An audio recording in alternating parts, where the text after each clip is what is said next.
हे संकट मोचन बजरंगबली हनुमान, आपके स्वामी प्रभु श्री राम की जन्मभूमि उत्तर प्रदेश से श्री राम जी के ससुराल वाले प्रदेश माता श्री जानकी की जन्मभूमि समेत कई अन्य गैर मराठी भाषी प्रदेशों से मुंबई में रह रहे लाखों ऑटो रिक्शा और टैक्सी ड्राइवर्स की रक्षा कीजिए प्रभु, उनके परिवारों की रक्षा कीजिए। मराठी भाषा की वजह से उनके जीने के अधिकार पर चोट किए जाने की तस्वीर सड़कों पर दिखने लगी है प्रभु। लाइसेंस और परमिट रद्द करने के दंड का ये कैसा प्रावधान बनाया गया है, कुछ करिए प्रभु, कुछ करिए। कानून बनाने वाले ये वही लोग हैं जो हिंदी की अवधि बोली में आपकी वंदना में निजी और सार्वजनिक स्थलों में मंदिरों में गोस्वामी तुलसीदास रचित श्री हनुमान चालीसा का जोर शोर से पाठ करते हैं। मराठी में लिखी हनुमान चालीसा पढ़ते मैंने आज तक किसी को नहीं देखी है प्रभु। चुनाव जीतने के लिए आपके दर पर सिर पटकते हैं, घोटालों में फंसे लोग बचा लेने की मिन्नती करते हैं, श्री बजरंग बाण गाते हैं, भैया लोगों की भैया भाषा में लिखी हनुमान चालीसा पढ़ते हैं। कोई रास्ता निकालिए प्रभु। तभी आकाशवाणी हुई। हनुमान जी बोले, अब तो मराठी में ही पढ़ना होगा प्रभाकर तुम्हें भी हनुमान चालीसा, वरना निकल जाओ यहां से अपने घर सीधा। दोस्तों नमस्कार, मैं हूं आपका संजय प्रभाकर। मेरी बातों को सुनकर आप सोच रहे होंगे ना, ये क्या चल रहा है भाई, किसके सामने निवेदन कर रहे हैं संजय प्रभाकर।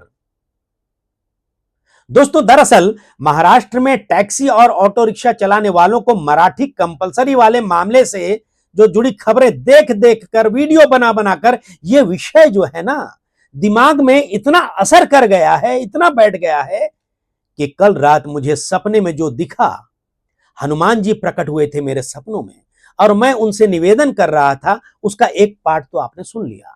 आगे की कहानी जो है बहुत इंटरेस्टिंग है, सुनिएगा। यह सपना मैं जीवन भर नहीं भूल सकता। सपने में हनुमान जी स्वयं प्रकट हुए थे। आगे सुनिए हनुमान जी के स्पष्ट निर्देश जो उन्होंने मुझे कहा। सपने में मैं क्या देख रहा हूं, दिन शनिवार का है और मैं मुंबई के उपनगर मीरा रोड के काशी गांव इलाके के कष्ट भंजन देव श्री राम भक्त काला हनुमान जी के मंदिर पहुंचा। यह हनुमान जी का जागृत स्वरूप है जो आप देख रहे हैं। मान्यता तो यह भी है कि जो भी व्यक्ति चाहे वो किसी भी धर्म का हो, निश्चल हृदय से और पूरी आस्था से इनकी शरण में स्वयं को समर्पित कर देता है, उसके सारे कष्टों को हनुमान जी हर लेते हैं, सारे कष्ट दूर हो जाते हैं। और कई लोग इन्हें पत्र भी लिखते हैं। और यकीन नहीं हो इस पर तो आइए कभी पूछ लीजिए यहां के पुजारी जी से, पंडित जी से।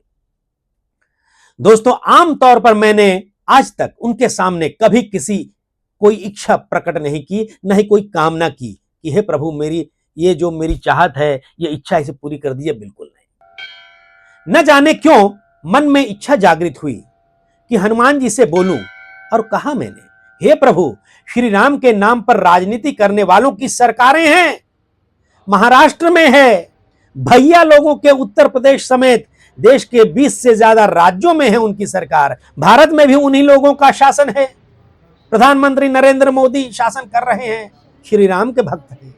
हनुमान जी बोले, मैं हूं महाराष्ट्र का भूमिपुत्र, नासिक की अंजनेरी है मेरा जन्म स्थान, मराठी में पढ़ो हनुमान चालीसा तभी करूंगा कल्याण।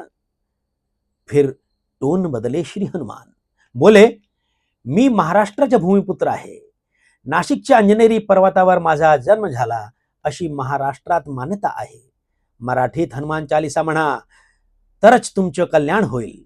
फिर बोले, आता मला मराठीत सांग तुला काय पाहिजे, आणि मला मराठी येत नाही असं सांगितलंस तर त्याच क्षणी दंड देईन।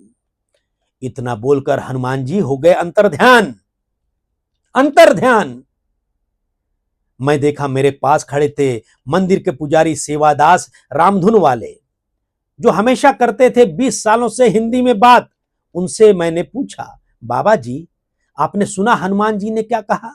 बाबा जी भड़के, बोले मराठीत बोला, मी सुद्धा मराठीतच पूजा करतो आणि हनुमान चालीसा ही मराठीतच म्हणतो। मैंने उनसे विनती की, बाबा जी मुझे भी नोट करवा दीजिए मराठी वाली हनुमान चालीसा उन्होंने फट से मुझे एक पर्ची पकड़ाई। छोटी सी पर्ची में हनुमान जी की कृपा की कमाई का था खजाना। मराठी में लिखी हुई थी हनुमान चालीसा। दोस्तों, बचपन से कंठस्थ अवधि वाली हनुमान चालीसा मैंने छोड़ी, मराठी में शुरू किया गाना। हनुमान जी हुए तुरंत प्रसन्न, हाथ में गदा लिए प्रसन्न चित्त मुद्रा में मेरे सिर पर हाथ रख बोले, वत्स, मेरे जन्म स्थान पर 3 राज्यों का दावा है। आंध्र प्रदेश कहता है अंजनाद्री में जन्म हुआ, कर्नाटक कहता है मेरे अंजनाद्री में जन्म हुआ, और महाराष्ट्र कहता है नासिक में अंजनेरी में मेरा जन्म हुआ। अब इस समय मैं प्रकट हुआ हूं काशी मीरा में। जिला ठाणे है, महाराष्ट्र में हूं, इसलिए फिलहाल मुझे नासिक वाला ही मानो। कर्नाटक जाओगे तो कन्नड़ में पढ़ना हनुमान चालीसा, आंध्र प्रदेश जाओगे तो तेलुगु में होगा मस्ट, वरना तुम्हें ही होगा कष्ट। सपने में खुशी की कोई सीमा नहीं रही। मराठी में हनुमान चालीसा जो मिल गई, गाढ़ी नींद में हनुमान जी से भेंट से मैं था धन्य। अचानक कान में घंटी बजी जोरदार, एक दो नहीं कई बार। मंदिर का नहीं, मेरे घर का डोरबेल था यार। दीवार पर टंगी घड़ी देखी, सुबह के 7 बजे थे। तुरंत उठा मैं, डोर खोला, सामने माथे पर मुरेठा बांधे, कंधे पर लाल गमछा लटकाए, घुमावदार मूछों पर ताव मारे दूध वाले भैया रमाकांत यादव खड़े थे। फट से बोले, काय प्रभाकर भाऊ, किती वेळापासून बेल वाजवतोय? दूध वाला का द्वार पर प्रकट होना सपना नहीं था। 25 साल से काहो संजय भैया, दही भी चाहिए का?